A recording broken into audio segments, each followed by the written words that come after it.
गांव में गोपी नाम का आदमी था। वो एक रेलवे स्टेशन पर काम किया करता था। सब कुछ सही चल रहा था।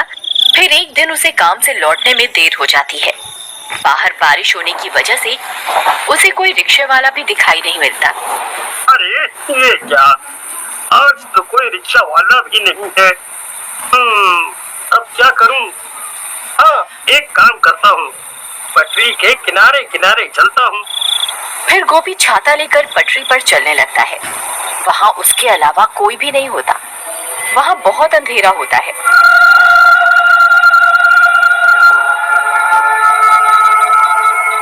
यहाँ तो बहुत अंधेरा है।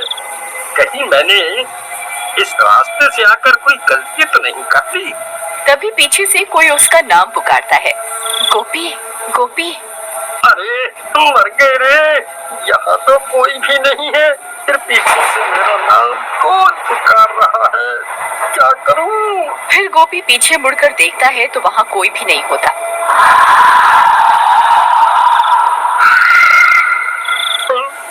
अरे यहाँ तो कोई भी नहीं। वो सच तो नहीं? नहीं नहीं, ऐसा नहीं हो सकता। फिर वो भागना शुरू कर देता है और भागते भागते अपने घर पहुँच जाता है। अरे सीमा, जल्दी दरवाजा खोलो। सीमा सीमा, अरे जल्दी दरवाजा खोलो। अरे जल्दी खोलो। अजी क्या हुआ? आप इतने घबराए हुए क्यों हो? ऐसा क्या हो गया? अरे जल्दी अंदर चलो, आज तो मैं बाल बाल बच गया। बाहर बारिश होने की वजह से आज मुझे घर के लिए कोई रिक्शा नहीं मिला। इस वजह से मैं पटरियों के रास्ते से घर आने लगा। तभी किसी औरत ने मेरा नाम पुकारा। मैंने पीछे मुड़कर देखा, वहाँ कोई नहीं था। आपने पीछे मुड़कर क्यों देखा? ये आपने क्या कर दिया? आपको पता नहीं था क्या? सब गांव वालों का कहना है कि अगर कोई औरत पटरियों पर तुम्हें पुकारे तो पीछे मुड़कर नहीं देखना, नहीं तो वो औरत तुम्हारे साथ तुम्हारे घर आ जाएगी। अरे मर गए, ये तुम क्या बोल रही हो सीमा? मैंने तो पीछे मुड़कर देखा था, लेकिन मुझे वहाँ कोई दिखाई नहीं दिया। अब क्या होगा?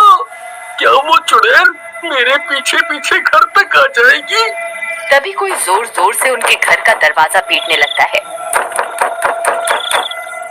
अरे मर गए रे, ये इतनी रात गए कौन आ गया? अरे कहीं वो चुड़ैल तो नहीं आ गई? सीमा, तुम जाकर देखो ना, कौन है? फिर सीमा दरवाजा खोलने जाती है। फिर जैसे ही सीमा दरवाजा खोलती है तो उसे वहाँ कोई दिखाई नहीं देता। अरे यहाँ तो कोई भी नहीं है।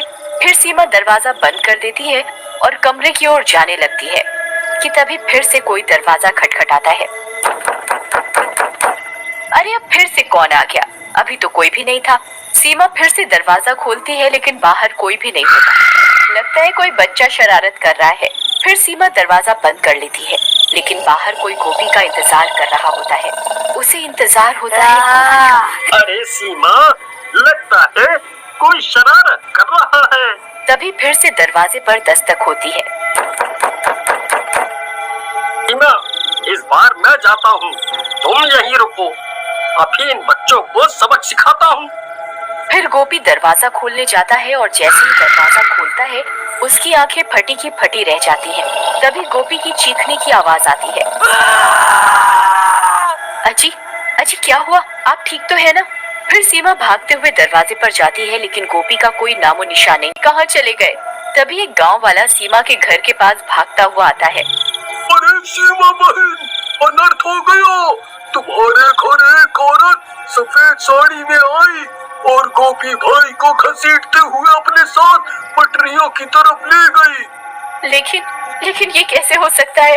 भला एक औरत इन्हें कैसे घसीट सकती है? अरे बहना, वह कोई आम औरत नहीं थी, उसके पैर उल्टे थे।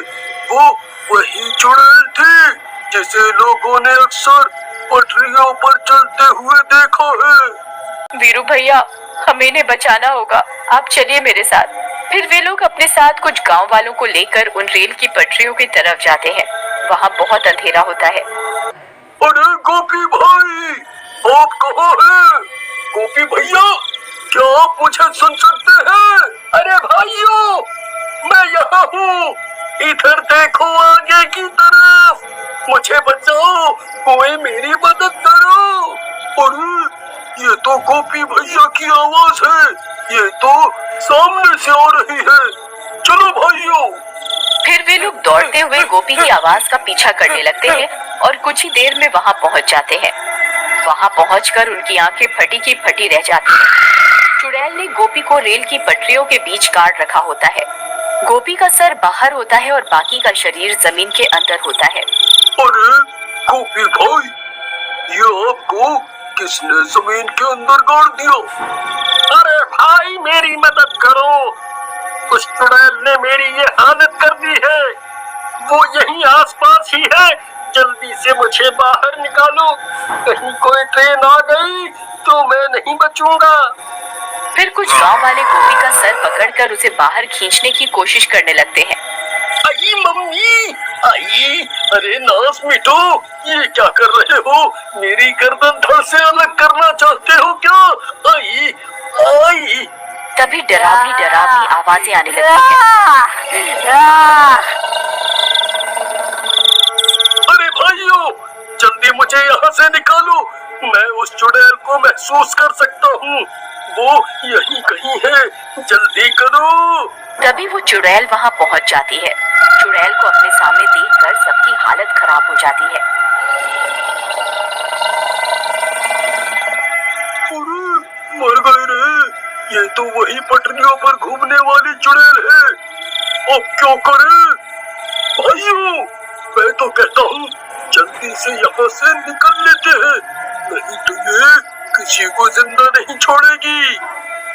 अरे कमबख्त, मुझे यहाँ अकेला छोड़कर जाने की बात कर रहा है, मेरा क्या होगा? नहीं नहीं, मैं इन्हें अकेला छोड़कर कहीं नहीं जाऊंगी। तभी उन्हें ट्रेन की सायरन की आवाज आती है। अरे मम्मी, ये तो ट्रेन की आवाज है भाई। अरे मर गया रे, अब मैं नहीं बचूंगा। अरे अरे गाँव वालों, जल्दी मुझे यहाँ से निकालो। फिर जैसे ही गांव वाले गोपी को फिर से निकालने की कोशिश करते हैं, चुड़ैल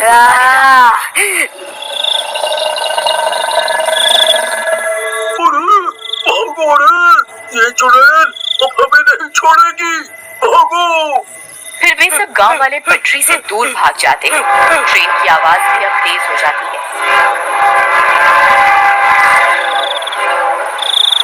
सीमा दूर से आती हुई ट्रेन को देख लेती है। अब तुझे कोई नहीं बचा सकता। मैं तुझे मारकर तेरी आत्मा पर कब्जा करके और ताकतवर बन जाऊंगी। अब कोई फायदा नहीं है सीमा, ट्रेन बहुत नजदीक आ गई है, अब मैं नहीं बचूंगा। तुम यहाँ से चली जाओ, चली जाओ। नहीं नहीं जी, मैं आपको छोड़कर कहीं नहीं जाऊंगी। अगर मरना ही है तो साथ में मरेंगे। फिर इतना बोलकर सीमा गोपी के आगे लेट जाती है। नहीं सीमा, ये तुम क्या कर रही हो? देखो देखो, ट्रेन आ रही है, तुम यहाँ से हट जाओ। ए बेवकूफ औरत, ये तू क्या कर रही है? क्यों अपनी जान देना चाहती है? तू मेरा शिकार नहीं है। सिर्फ तेरे पति ने मेरी आवाज सुनी थी और मुझे पलट कर देखा था। सिर्फ ये मेरा शिकार है। तू इसकी वजह से अपनी जान क्यों दे रही है? चुड़ैल जी, ये मेरे पति हैं। मैं इनके बिना नहीं जीना चाहती। तभी वो ट्रेन और भी नजदीक आ जाती है। लेकिन सीमा का प्यार देखकर चुड़ैल का मन बदल जाता है। उसे भी अपना गृहस्थ जीवन की याद आ जाती है। अरे भाइयों, वो देखो ट्रेन आ गई, अब ये लोगों को कोई नहीं बचा सकता। तभी वो चुड़ैल अपना हाथ उठाती है और अपनी शक्तियों से ट्रेन को... अरे वाह, सीमा, ट्रेन रुक गई, हम तो बच गए। तुम दोनों जा सकते हो, मैं तुम्हारी जान नहीं ले सकती। मेरा एक काम करना, यहाँ झाड़ियों में मेरी लाश पड़ी हुई है, उसका अंतिम संस्कार कर दो। इससे मुझे मुक्ति मिल जाएगी।